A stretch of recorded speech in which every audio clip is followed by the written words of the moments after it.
Hey, what's going on, guys? In today's video I want to talk about a pretty weird strategy. In fact, when I was doing it during my stream, a lot of people in the chat have been asking me what am I doing, and they were pretty confused about what the strategy is about. So this tells me that it's actually not a super popular strategy, even though I have seen some people making videos about it and some people doing it during their streams. But clearly it's not popular enough in my opinion. Because it is actually a very good strategy for new players, especially if you are starting a league later on. You can actually make some decent money to basically just start your build. The best way to explain it is actually going to be to just show you.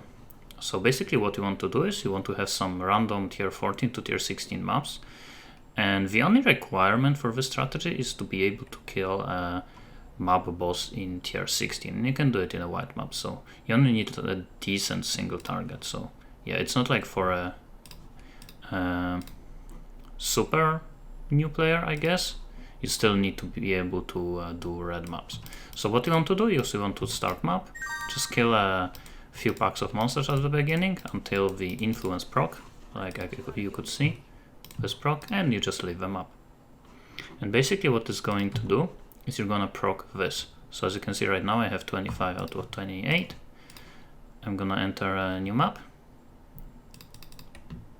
Now again, I'm gonna just quickly reach some monsters, kill them. Sometimes depending on the map it can take a little bit longer, and you just leave.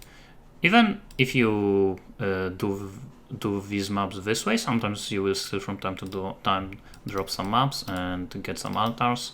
They can give you some decent additional profit, but mainly you want to focus on progressing the influence. So now it's 26.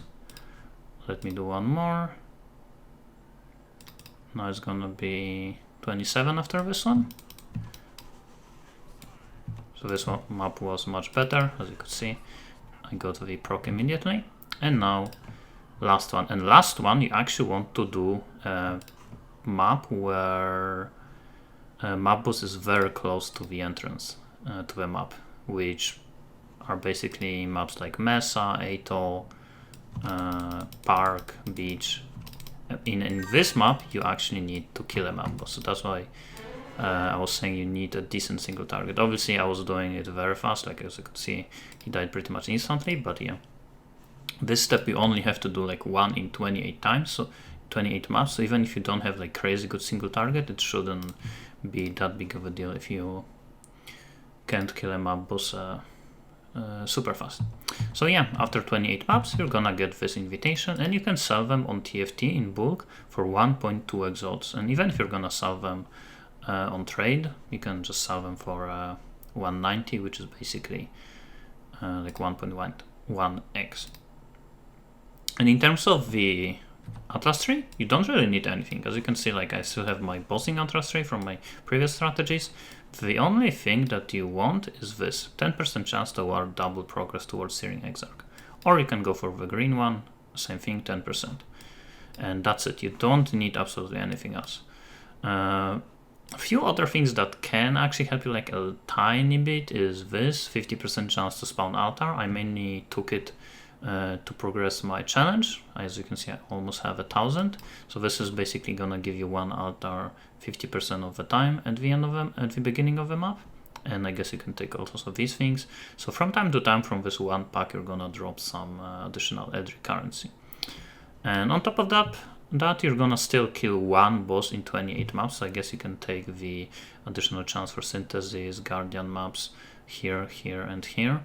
So you can just get some guardian maps when you're actually gonna kill a map boss, but it's not gonna be like that big of a deal. And everything else literally doesn't matter, like you can take pretty much whatever.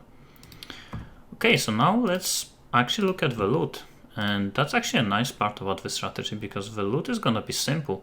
You're just gonna get incandescent invitation. As you can see, I still got some guardian maps and normal maps, and also you can still do the map number 14 to get the Polaric invitation, but they go for like 10C, so I don't think it's actually worth it. I think it's better to just run until 28, do map number 28, and that's it, and sell the invitations. And for this strategy, you're gonna need a lot of maps. So the best way to get them is to just buy them on TFT, and you can buy them for between 2 and 6C. Just a lot of any maps from tier 14, 15, or 16. So I had like a lot of them. I had like 1,000 maps just laying around. So if you have just a lot of them, you don't even have to invest anything if you just have a lot of maps just laying around. Okay, now let's look at the spreadsheet. So it's actually a very simple one, just like this strategy. I did spend an 809 maps, and if I would buy them for 2C, that would be 1.6k. And again, I just had a lot of them, so I didn't even invest anything, and it took me 5 hours to do them. So in total, I made 5.4x per hour, so I made 27 exalts if I would be selling them for 1.2x. Now the big difference is if you, for example, would have to buy them for 3C per, then you make only 4.5, but it's still only like a little bit less than 1 exalt per hour difference. So it's not even that big of a deal if you have to buy them for free chaos. But yeah, this strategy, I mean, it's not crazy amount of exalts per hour, and to be honest, it is pretty boring. So I can understand why not that many people are farming it.